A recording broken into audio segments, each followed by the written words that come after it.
Olá, alunos, tudo bem com vocês? Tudo em paz, tudo ótimo, tudo tranquilo? Espero que sim, espero que vocês estejam bem, estejam se cuidando muito e espero que vocês estejam muito bem para essa aula de filosofia, uma aula de revisão e de fixação dos conteúdos para a avaliação bimestral. Então, seja de fato bem-vindos, bem-vindas. Espero que você esteja bem, esteja disposto, esteja disponível, entusiasmado para essa aula. É uma aula muito importante. Você precisa mais do que nunca prestar muita atenção, porque nós vamos revisar, fixar todos os assuntos que nós estudamos durante esse bimestre. Então, veja que é muita informação, são muitas ideias, a gente precisa compreender bem todas as ideias que nós estudamos, sobretudo aquelas ideias dos assuntos importantes. Todos os assuntos são importantes, mas tem uns assuntos que são mais importantes e a gente precisa prestar atenção porque vai ser conteúdo de prova, certo, alunos? Então, conto com você, conto com seu apoio, com a sua atenção, com a sua cooperação. Assista a videoaula até o final, porque tem muita coisa boa aí para a gente rever, para a gente fixar e dessa forma conseguir fazer uma ótima prova. Não digo nem boa prova, eu digo uma ótima prova, porque acredito que você está estudando, você está fazendo as atividades, está revendo, está fazendo exercícios no livro, no caderno, e quem estuda aprende, quem estuda consegue um bom resultado nas avaliações. Não digo nem bom, digo ótimo, né? Porque a gente está aqui para dar o melhor, tá? Você precisa estudar para conseguir absorver o máximo de informação, o máximo de conhecimento possível, certo, aluno? Então assista a videoaula até o final e no final da videoaula eu vou passar um exercício de fixação para você conseguir responder com muita tranquilidade e se preparar mais para a prova, certo? Então, eu conto com seu apoio, viu? Eu conto com a sua atenção, conto com seu empenho aí na aula, nas atividades. Alunos, então, vamos partir para os nossos assuntos. Fixação dos conteúdos para avaliação bimestral. Professor Denilson Batista. Alunos, alunas, sejam todos e todas bem-vindos e bem-vindos. Metafísica aristotélica, tá? Então acompanhe aí com atenção essa revisão, essa fixação dos conteúdos. E você sabe, né? A metafísica é o ramo da filosofia que estuda questões relativas aos aspectos essenciais da realidade, tá? Vamos para o próximo slide que tem melhor. A metafísica é o ramo da filosofia que estuda questões relativas aos aspectos essenciais da realidade. Questões como: o que são as coisas? O que existe e o que não existe? Em que sentido algo existe? Existem coisas além do que percebemos? As coisas mudam? O que causa a existência ou a mudança de algo? As coisas poderiam ser diferentes? Então, alunos, veja que a metafísica, que é esse ramo da filosofia, que estuda questões relativas aos aspectos essenciais da realidade. Quando se fala de essência, né? A essência das coisas, a origem de tudo que existe, de certa forma. Vamos pensar dessa forma, né? Qual é a essência de tudo? Qual é a essência do ser humano? Qual é a essência das coisas, tá? As coisas, o que são as coisas?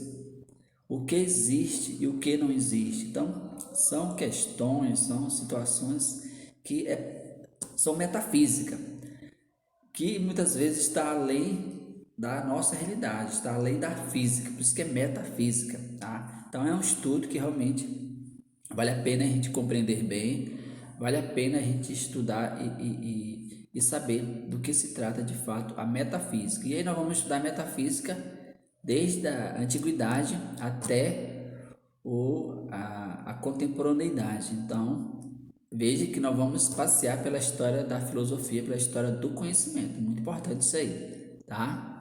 E vamos avançando. Inicialmente tratava de aspectos cosmológicos, tá? Lembra dos filósofos pré-socráticos, tá? Os filósofos pré-socráticos trataram dessa questão. Então, os filósofos pré-socráticos, eles tinham uma grande pergunta: qual a origem de tudo que existe? Arquê, né, que eles chamavam. E cada filósofo, são vários, cada um pensou algo diferente ou algo semelhante em relação ao outro. Então, cosmos significa universo, mundo, né? Lógico, estudo do universo, a origem de todas as coisas, a essência de todas as coisas. E os filósofos foram os primeiros a se preocupar com essa questão metafísica. Aí buscavam a origem, a essência de todas as coisas que existem. E Tales e Heráclito foi um dos assim que mais ficaram em evidência, né? Sobretudo Heráclito. Heráclito vai dizer que tudo flui. Se tudo está mudando constantemente, como a gente pode reconhecer se tudo muda? É uma pergunta importante, né? O que muda na visão de Heráclito é a aparência, a essência não muda, tá? A essência das coisas, elas não mudam, elas continuam sempre a mesma, certo? Então vale a pena a gente realmente pensar nessas questões, certo? Mas a ideia que fica aqui é que os pré-socráticos, eles tinham uma visão voltada para o universo, para a natureza, para as coisas. Então o estudo estava voltado para isso, a origem de tudo, de todas as coisas. Com Sócrates, sobretudo, o estudo ele se volta para o ser humano, questões antropológicas, tá? Vamos avançando que a gente vai entender melhor. E chegamos na metafísica de Aristóteles, já lá na Idade Antiga. Sócrates e Platão dividiram o estudo da realidade em dois níveis distintos, sensível e inteligível. Na visão deles, né? Sobretudo na visão de Platão, existia duas realidades: a sensível, que é o nosso mundo, e a realidade inteligível, que é o mundo das ideias, que é o mundo que está além dessa nossa realidade aqui. Era dessa forma que eles compreendiam a realidade, Sócrates e Platão. Aristóteles vai falar diferente, vai pensar diferente, veja aí, ó. Aristóteles entendia a transformação dos objetos sensíveis como realização de suas próprias essências, tá? A gente vai entender isso lá nas causas aristotélicas, certo?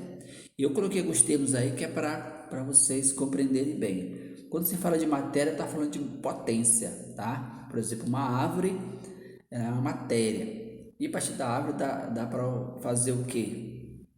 Dá para fazer muita coisa, né? Então a árvore de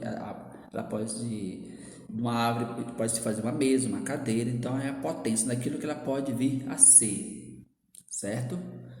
Para Aristóteles, a essência, que é igual a substância, é dividida em duas formas, tá? Substância é aquilo que a gente pega, aquilo que a gente vê, aquilo que a gente segura, né? Substância, aquilo que é concreto.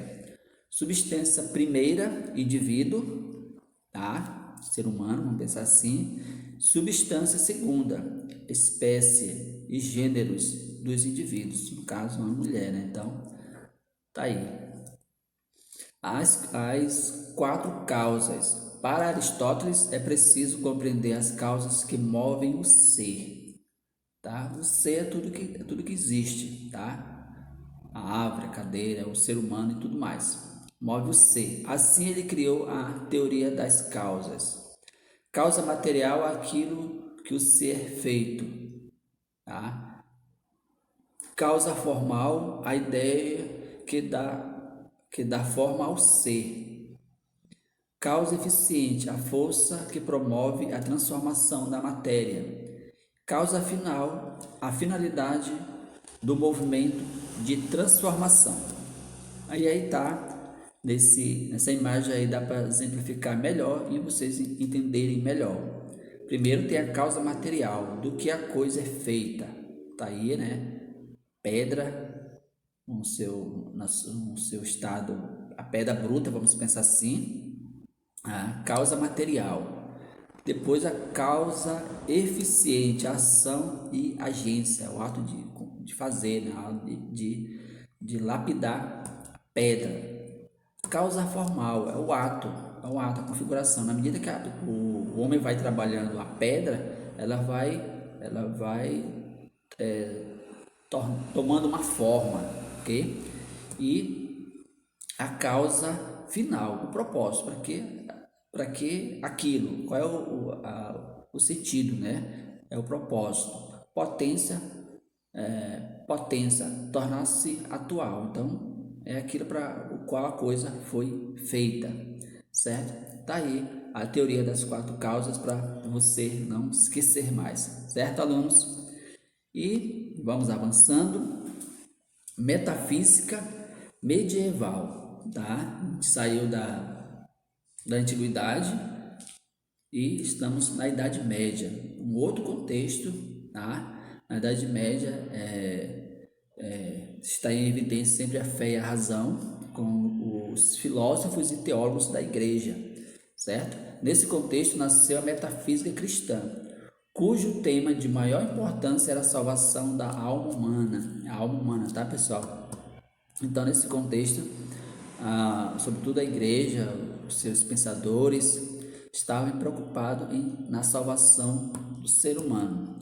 Desenvolveu 2 fases do pensamento filosófico da Idade Média. E as 2 fases, como a gente já conhece, né, é a patrística e a escolástica. Na patrística significa os pais defensores da igreja, por isso que é patrística, tá? Os filósofos, os padres da igreja estavam muito preocupados em expandir a fé cristã e ao mesmo tempo defender, né? Porque vocês sabem que nesse momento a fé cristã os cristãos de modo geral foram muito perseguidos e até mortos, certo? Mas chegou o um momento em que a igreja se tornou a religião oficial do império e ela ganhou mais poder e com isso conseguiu se expandir no mundo todo praticamente, certo? A metafísica agregou ao cristianismo elemento platônico. Nesse momento a patrística, ela pegou ideias de Platão para fundamentar a sua fé, a sua crença, a sua religião, sobretudo com a ideia de alma, de espírito, ideia de céu, ideia de inferno até. Então, é aquela ideia de Platão, que a realidade é dividida em 2 dimensões: a realidade sensível, que é essa nossa aqui, e a realidade inteligível, que para o cristianismo, para os padres da igreja, nesse momento aqui da história, é o céu. Então, por isso que as ideias de Platão. E Platão diz mais ainda. Ele diz que nessa realidade aqui sensível, nesse nosso mundo sensível, terreno que a gente vive, as coisas são imperfeitas. Não precisa nem pensar muito para saber disso, né? As coisas são imperfeitas, elas podem se corromper. Por isso que a ideia da igreja nesse momento não tá muito, a igreja não estava muito preocupada com a vida terrena. O importante era a vida no céu, tá? A vida no paraíso, que está numa outra dimensão, tá? Na dimensão metafísica, além da física. Então, por isso, a preocupação em salvar a alma humana, certo? Então, veja como os padres da igreja, a igreja pegou essas ideias de Platão, essas ideias filosóficas, para fundamentar, para sustentar a sua fé, a sua religião, a sua crença. Muito boa essa informação, né, aluno? Espero que você realmente esteja lembrando de tudo isso. Agostinho é o principal representante da patrística, tá? Agostinho é o principal. Teve outros, muitos importantes, mas de acordo com o nosso material, Agostinho é o representante, é o que de fato que mais, digamos assim, trabalhou, que mais teve influência, nesse momento da história, certo? Da história da igreja. Na escolástica, o aristotelismo foi mais presente. Então, olha só o avanço, né? Ou a dinâmica. Na patrística, com Platão. Na escolástica, com as ideias de Aristóteles. E vai ter algo muito importante aí que você vai relembrar. O exemplo são as 5 vias que Tomás de Aquino utilizou para provar racionalmente a existência de Deus. Destas 4 recorriam à metafísica aristotélica, apresentando Deus como primeiro motor, causa primeira ou ato puro, a causa final de todas as coisas. Então veja, mais uma vez, elementos da filosofia para fundamentar a fé cristã em algum aspecto, no caso aqui sobre a prova racional da existência de Deus. Nesse momento da história, a fé e a razão estavam em conflito, estavam em debate, vamos pensar assim, certo? Por isso que a gente vai ver mais à frente que a filosofia era a serva da teologia. A filosofia era só mesmo para fundamentar algumas ideias cristãs, certo? Então, tá aí Agostinho provando de forma racional a existência de Deus, tá? A primeira causa é o movimento. O movimento do universo deve ter uma causa, primeiro motor, tá? Então, se existe um movimento, se as coisas existem, elas nascem, elas crescem, morrem, está nesse movimento. Então, existe um ser, vamos pensar assim, existe um ser superior que está fazendo com que esse movimento aconteça. Então, o movimento do universo deve ter uma causa, primeiro motor. Todas as causas são causas ou efeitos, causa primeira, tá? Então, tudo que acontece tem uma causa, tá? E esse se refere à causa primeira, que é Deus. 3. O que é contingente, tá? Contingente, o que pode existir e deixar de existir. Precisa de uma causa para existir. Essa causa é Deus, perfeito, ao contrário das criaturas que são imperfeitas. Então, o que é o contingente? O ser humano, vamos entender que ele é Deus, que ele é criatura, filho de Deus, porém o ser humano ele pode fazer mau uso da sua liberdade e fazer o mal, certo? Então a gente pode dizer que o ser humano em algum momento ele pode fazer o bem, em algum momento ele pode fazer o mal. Isso é contingente, tá? É uma coisa que pode acontecer ou não, certo? Então isso é contingente. Diferente de Deus. Deus nunca vai ser mal, Deus vai ser bom, vai ser perfeito sempre, certo? Então, essa é a ideia que fica. Ok, turma? Se há bondade, há um bem em si. Se nós somos bons, eu vou utilizar o ser humano. Nós somos bons, tá? O ser humano ele é bom, ele promove bem, promove a paz e tudo mais. E essa bondade tem uma causa, essa bondade tem um início de tudo, vamos pensar assim. Essa bondade por excelência, se bem por excelência, é Deus, tá? É Deus. Então, se há bondade, há um bem em si. Deus é bem em si, Deus é bom por excelência, Deus é perfeito, certo? Essa é a ideia que fica. Ok, turma? Ok? Ótimo. Vamos continuar. No final da Antiguidade e boa parte da Idade Média, a Europa enfrentou uma grande limitação de acesso às obras de autores gregos em decorrência de disputas políticas. E, infelizmente, você que estuda história, que estudou história, sabe muito bem disso. E vocês sabem que a educação, a leitura, o acesso a alguns conhecimentos não era para todos, tá? Não era para todos, só os privilegiados tinham acesso ao conhecimento, a alguns livros importantes e tudo mais. No século XII, os textos de Aristóteles começaram a ser estudados em meio a obras de outros autores. Isso contribuiu para ampliar interesse pela gramática e pela dialética, termo pelo qual era conhecido como a lógica aristotélica, que é o estudo da forma, estrutura dos raciocínios válidos para servir de instrumento à filosofia e às ciências. Então, veja aí a filosofia de Aristóteles contribuindo para o progresso da ciência e da filosofia, sobretudo no aspecto da linguagem, tá? Aspecto gramatical e tudo mais, da lógica, dos raciocínios válidos ou inválidos. Então, a lógica ela se preocupa muito com isso, da coerência e tudo mais. Muito boa essa informação. E vamos avançando, estamos na idade moderna, certo?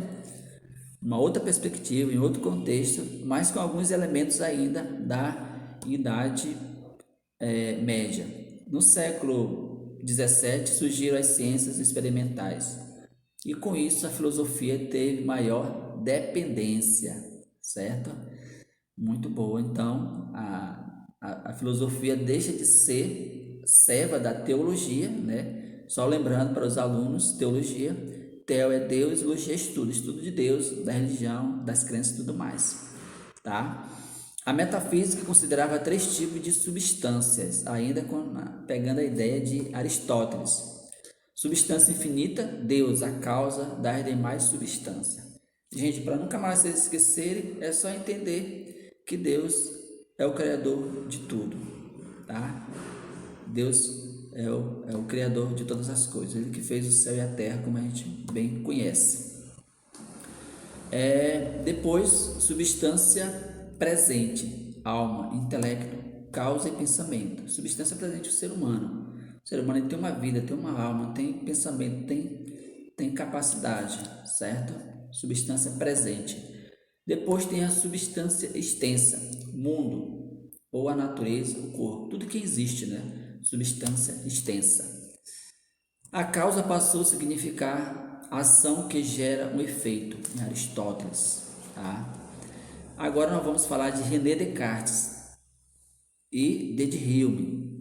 Ele vai ter uma dificuldade muito grande de entender algumas ideias metafísicas, algumas ideias transcendentes, vamos pensar assim, porque esses filósofos são extremamente racionalistas, tá? René Descartes colocava a dúvida metódica e a busca de certezas racionais. Ele colocava dúvida em tudo. Para ele, a gente poderia confiar somente na razão. Por isso que eu falei que eles têm dificuldade muito grande de entender algumas ideias metafísicas, algumas ideias de caráter religioso. Vamos pensar assim. Hume diz a crença na causalidade como uma lei da natureza era um equívoco decorrente do hábito. Então, só um exemplo que ele cita, eu vou citar novamente para vocês, dizer, a gente sabe pela nossa experiência, pelo hábito, que o sol nasce todos os dias, certo? E a gente acaba afirmando que o sol nascerá amanhã. É com isso que Hume ele disse que é um equívoco, porque quem garante que o sol nascerá amanhã? Somente o hábito, a experiência não nos garante nada. Então, é dessa forma, é nessa perspectiva que a gente tem que entender o pensamento de Hume. Ok, turma? Os seres eram contingentes, como eu já falei, né? Por isso que ele fala, né? Pode acontecer ou não acontecer. Só pode nascer amanhã ou não. Revolução copernicana na visão de Kant, né? Quando se fala de revolução, está falando de transformação de determinada estrutura política, social e cultural. A reflexão kantiana, conhecida como crítica da razão, foi equivalente à realização de um julgamento sobre os limites e as possibilidades da razão humana.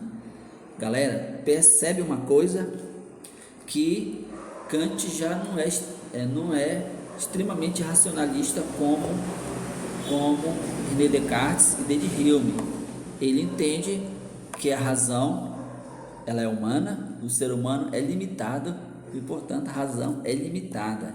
Então, ele diz: vamos ver as possibilidades e os limites da ação humana. Vai ter coisa que o ser humano vai conhecer muito bem, e vai ter coisa por conta da limitação humana, da limitação racional, o ser humano não vai poder conhecer. Kant concluiu que os dados recebidos da experiência, faltou o acento, eram moldados no ato de conhecê-los. Assim dividiu a realidade em nômeno e fenômeno. Kant dividiu a realidade em nômeno e fenômeno. O que é o nômeno? A coisa em si. E o fenômeno, ou coisa como se apresenta para o sujeito, isto é, organizada pelas formas de conhecimento humano. Então, o ser humano conhece as coisas a partir daquilo que se apresenta a ele, na sua mente, no seu intelecto, tá? Kant demonstrou que somente os fenômenos poderiam ser conhecidos, certo? Um exemplo aí de nômeno. Por que ele disse que o nômeno não pode ser conhecido? Ele cita um exemplo. Deus. Não podemos conhecer Deus na sua totalidade, a essência de Deus. Somos muito limitados para isso. Então, o nômeno não podemos conhecer. A gente conhece o fenômeno. Ok, turma? As ciências se dirigiu à realidade formulando problemas e soluções em forma de juízos que a afirmam ou negam. Então, Kant vai falar de juízos, tá? São os julgamentos que o ser humano faz a respeito da realidade, certo? E vamos ver alguns juízos que Kant traz para nós. Juízos analíticos, aqueles que explicam, tá? Aqueles que explicam. O círculo é redondo, por exemplo, né? Aqueles que explicam. Juízo sintético, aqueles que acrescentam. Sócrates é alto, como exemplo também. Juízos a priori são anteriores à experiência, tá? Experiência. Se eu não provei um suco ainda, eu posso só dizer, eu penso que esse suco está gostoso. Por que eu digo acho e penso? Porque ainda não provei. Então, são juízos a priori, tá? São anteriores à experiência. E tem os juízos a posteriori, ou empíricos, posteriores à experiência e dependentes dela. Então, por que depois da experiência? Porque eu provo o suco, já fiz a experiência empírica, e aí eu posso dizer, de fato, o suco está muito gostoso, né? Há juízos a posteriori. Ok, turma? Legal aí? Tudo certinho? Entenderam? Vamos avançando. Kant afirmava que o ser humano tinha capacidade de estabelecer leis para si mesmo e escolher segui-las, ainda que elas entrassem em conflito com as necessidades e desejos individuais. De fato é isso mesmo, né?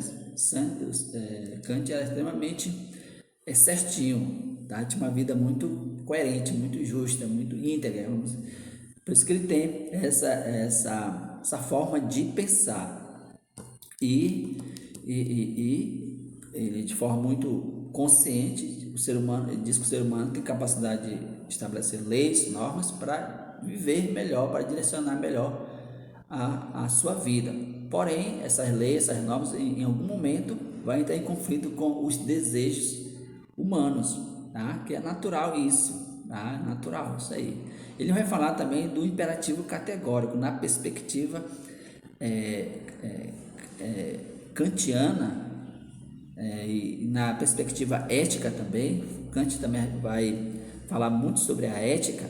Ele tem esse termo muito conhecido na sua filosofia, imperativo categórico, que diz o seguinte: agir de modo que seu ato pudesse ser universalizado. Isso impediria o ser racional de agir segundo interesses pessoais, tá? Fazer o que é certo, fazer o que é bom para todos, tá? Por isso que é imperativo. Imperativo é aquilo que impera, ou por exemplo, o bem. O bem é promover a paz, certo? Promover a união, a concórdia. Não é um bem só para um grupo de pessoas, é um bem para todos, todos em qualquer lugar do mundo. Por isso que é imperativo categórico. Certo, alunos? Vamos avançando agora, vamos à crítica metafísica. Até o século XVIII, a filosofia foi vista como investigação da essência e das causas da realidade, em contraposição às ciências experimentais. Kant mudou essa visão, aproximando a metafísica da teoria do conhecimento e da ética, ao propor que ela investigasse a razão e a moral. Então, Kant ele vai unir tanto a razão quanto a moral, a ciência. Ele não vai desprezar nenhuma e nem outra, ele vai fazer essa junção, enquanto outros filósofos separavam, negavam. Ok, turma? Já no século XIX, positivismo, que é uma corrente filosófica do século XIX, que aposta na ordem e na ciência para a obtenção de progresso social. Então, em outras palavras, o que vale é a experiência, o que vale é a razão. É isso que vai fazer com que a sociedade desenvolva, certo? Esse pensamento positivismo foi inaugurado por Augusto Comte, defendeu a superioridade, olha só, da ciência experimental, limitou a função da filosofia à avaliação dos métodos e dos procedimentos científicos. E agora nós vamos falar de Nietzsche, né? Como vocês sabem, é um filósofo bem tem um pensamento, uma forma de pensar a realidade diferente de todos os outros filósofos que nós já estudamos até aqui. Nietzsche apresentou-se como um grande crítico do pensamento metafísico, por considerá-lo um obstáculo à afirmação da vontade de poder, isto é, ao impulso fundamental, desejo. O filósofo vai além do seu tempo. O filósofo está além do seu tempo, tá? O contexto no qual ele viveu, realmente ele pensou coisas que estava além do seu tempo.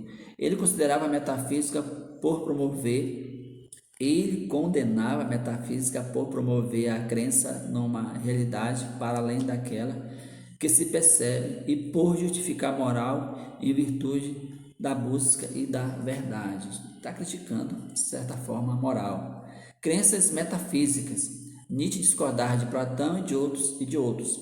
Também discordava de Kant quanto à existência de uma realidade em si.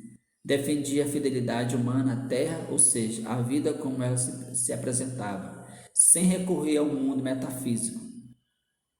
As crenças. Propôs inversão de valores por acreditar que eles resultavam em atitudes contrárias à vida. Olha só, propôs a inversão de valores, tá? Que ele, na visão dele, a moral estabelecida, os valores estabelecidos eram contra a vida. Um dos objetivos da crítica de Nietzsche era abrir caminho para uma nova moral, a do além do homem, um ser nobre capaz de dizer sim à vida, mesmo nos aspectos mais trágicos e dolorosos. Então, o ser humano, na visão de Nietzsche, ele não pode contar com ninguém mais, só com ele e suas capacidades. Não existe um ser que possa interferir na vida humana. Ontologia contemporânea. No século XX, muitos filósofos julgaram a metafísica superada pela ciência moderna. Porém, outros apontaram pressupostos metafísicos no método e a permanência da reflexão filosófica. Chegou um momento em que muitos chegaram a dizer que a reflexão filosófica não era mais necessária.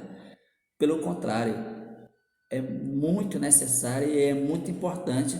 A gente vai ver agora na abordagem de Edmundo Husserl e de Heidegger, porque eles vão falar da existência humana, tá? E falar da existência humana, coisa voltada para a vida do ser humano. Então, a reflexão filosófica torna ainda mais necessária. Assim, destacou-se ao estudo do conhecimento da consciência e fundou uma nova área de estudos filosóficos denominada fenomenologia. Por sua vez, o filósofo Martin Heidegger foi aluno de Husserl. Destacou a relevância de se refletir sobre o ser, entendido como possibilidade e entendido como a condição de possibilidade. Quando ele se refere de ser, aqui está se referindo ao ser humano e sua existência, sua vida. E o ser humano, ele é livre, e se ele é livre, tem condição de possibilidade, tá? Muito boa essa reflexão, viu? Antes de Kant, a metafísica encarava a consciência como consciência, intelecto pensante, tá? Como a gente viu em Kant, de fato era isso mesmo, e antes dele também. Depois a psicologia avançou como ciência e estudou e avançou nos estudos relacionados à mente, à psique humana e assim por diante. Husserl, influenciado por Kant, percebeu que para construir o conhecimento restava apenas a consciência, atividade, consciência. O que é atividade? Aliás, o que é consciência? Uma atividade e estrutura universal, caracterizado pela intencionalidade. Então, a consciência sempre é uma consciência intencional, que a gente vai ver agora. Dizer que a consciência ela é intencional equivale a afirmar que ela é consciência de algo, aos que confere significados e podem ser percebidos e pensados. De fato, a gente conhece o mundo a partir da consciência que nós temos, a partir da nossa razão, da nossa mente. Tá? A gente dá significado às coisas, dá conceito às coisas e a gente pode pensar também as coisas. Assim, ele empregou o termo noema para referir-se àquilo que se tem consciência, os fenômenos, tá? E o termo noesis para designar consciência intencional. Então, nós temos consciência das coisas, de tudo que existe no mundo, tá? Noema, tá? E ele vai falar do noés, que é a consciência intencional. Nesse âmbito, concebeu a fenomenologia como investigação dos modos segundo os quais os noemas, as coisas naturais, sociais, matemáticas e por diante, se apresentam a noesis, consciência intencional, tá? Então, a consciência intencional é voltada, o ser humano pensa nela de forma mais intensa, tá? Porque tem um objetivo. Por exemplo, você, aluno, a sua consciência agora é intencional, porque o seu objetivo agora é assimilar bem os assuntos para fazer uma boa prova, tá? Então, você é muito consciente disso, e o seu estudo, a sua atenção agora está sendo bem intencionada, que é para absorver bem o conteúdo, para fazer uma boa avaliação, certo? Retomando a questão do ser. O filósofo Martin Heidegger deixou importantes contribuições à ontologia contemporânea. Ele constituiu um pensamento que guardava relações com aspectos da fenomenologia e também com a tese existencialista de que o ser humano é autor de sua própria essência, isto é, o ser humano é autor de sua própria história, da sua própria vida, ele faz isso de acordo com suas escolhas. Heidegger dedicou-se a investigações metafísicas, afirmando que era fundamental perguntar pelo sentido do ser, o sentido da vida humana, né? Tema que havia sido abordado pelas ciências modernas. Por isso ele decidiu começar suas reflexões pela interpretação do modo de ser do único ente que poderia fazer essa pergunta, o ser humano, tá? Então, quando ele fala de um único ente está se referindo ao ser humano, certo? É um único ente. Existem outros entes, vamos pensar assim, mas existe um ente que é o ser humano capaz de fazer perguntas, capaz de filosofar, capaz de conhecer. Legal, né? E ele vai falar desse ente, do ser humano, como Danzai, geralmente traduzido pelo si aí, o ser humano, na visão de Heidegger, o ser humano é um ser que não existe, um ser lançado na vida, na existência. De acordo com o filósofo, o Danzai é o único ente que existe, enquanto os demais entes apenas são, tá? São, tá? Exatamente. Por exemplo, a mesa, ela é mesa. O ser humano, na visão de Heidegger, o ser humano não é, o ser humano está sendo, tá? Hoje você é aluno, nesse momento você está sendo aluno, eu estou sendo professor. Daqui a pouco vai terminar essa aula, você vai ser filho, você vai ser amigo e assim por diante. Você vai pretender seguir uma carreira, por exemplo, como advogado. Vai chegar um momento que talvez você, eu estou enjoado de ser advogado, vou ser outra coisa. Então é assim que você vai constituindo a sua existência, a sua vida. Legal, né? Afinal, ele considerava que existir significava ter uma compreensão prévia do ser e a possibilidade de questionar ou ignorar essa compreensão. Ao questioná-la, o Danzai lançaria uma existência autêntica. Ele vai falar muito de existência autêntica. Aquela pessoa que tem gosto de viver, que quer crescer, tem um objetivo, que estuda, que trabalha, uma pessoa que vive de forma autêntica, certo? E o contrário também pode acontecer, que ele vai falar, ao ignorá-lo, essa existência, né, autêntica, continuaria numa existência inautêntica. Então, aquela pessoa que não está nem aí para as coisas, não está muito interessada no trabalho, nos estudos, vai viver de qualquer jeito. Na visão de Heidegger, essa pessoa é inautêntica, porque a vida possibilita um monte de coisas boas para fazer, um monte de coisa para alcançar, para conquistar, e a pessoa não está nem aí. Vamos pensar dessa forma, que é para vocês entenderem direitinho. Certo, alunos? Aqui a gente conclui essa revisão, essa fixação dos conteúdos. Acredito que foi bastante útil para vocês. Vocês vão agora no gabarito do livro de vocês, o gabarito do livro de atividades de vocês, né? Eu coloquei aí porque vocês já fizeram essa tarefa na aula anterior que eu passei para vocês, e agora você só vai conferir. Você confere aí onde você acertou, onde você errou, e meus parabéns por ter feito essas atividades. E para casa vocês vão fazer o exercício de fixação em PDF. Turma, é de extrema importância você responderem bem esse exercício, tá bom? Responda com tranquilidade. Se precisar ler novamente os textos, leiam. Se precisar ver novamente a videoaula, veja, porque se você, ao fazer isso, você vai estar se preparando muito mais para a prova. Certo, meus queridos? Fico por aqui. Um grande abraço do professor Denilson e até a próxima. E sucesso nas provas, nas avaliações de vocês, sucesso também nos estudos, certo?